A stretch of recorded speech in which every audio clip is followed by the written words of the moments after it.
দশমীর পরের দিন একাদশী বাবাই অফিস থেকে বাড়ি ফিরল। একটু রেস্ট নিয়ে আমি আর বাবাই চলে যাচ্ছি আমার বাড়ি নমস্কার করতে। এই যে বেরিয়ে পড়লাম, বাবাই আমাকে একটা চকলেট কিনে দিয়েছিল, সেটাই গাড়িতে খেতে খেতে আসছিলাম। আমার সেদিন থেকেই শরীরটা একদমই ভালো নেই, গলা ব্যথা, হালকা হালকা জ্বর। তারপর আমাদের ডোমজোড়ে অন্নপূর্ণা মিষ্টির দোকানে চলে এসেছি। এখান থেকে 2 বাস্ক মিষ্টি নিয়ে নিলাম, একটা আমার বাড়ির জন্য আর বড়মার বাড়ির জন্য। মিষ্টি নিয়েই বেরিয়ে পড়লাম।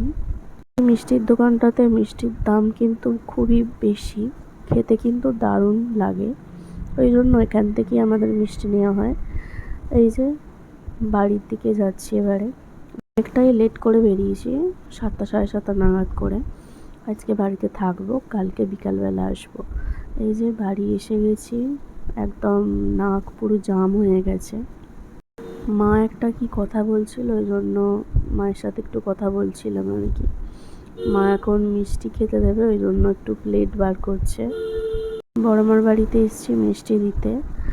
এই যে তানি এখানে এখন খেলা করছে। তানি আমাকে বলছে যে মুখ দেখো, আমি মেলাতলাতে গিয়ে এটা কিনেছে। এই শ্যাম্পু গলা জলে বাবেলস নিয়ে খেলা, এটা তো আমি ছোটোবেলায় খুব খেলেছি আর কি, ওই জন্য ওর সাথে আমি একটু খেলছিলাম বসে বসে। তারপরেই চলে এলাম আমাদের দোকানে। দোকান থেকে এটাকে কি বেশ বলে, সেই রিং। ছোটোবেলায় এগুলো প্রচুর খেতাম, বাপের দোকান থেকে একটা নিয়েছি, একটা না দুটো নিয়েছি। আমার আর তানির কাড়াকাড়ি হচ্ছে। আর রাত্রে মা বানিয়েছিল পরোটা, আলুর দম। বাবাই পরোটা খাইনি, ও রুটি খেয়েছে। আজকের মতো টাটা, দেখা হবে অন্য ভিডিও।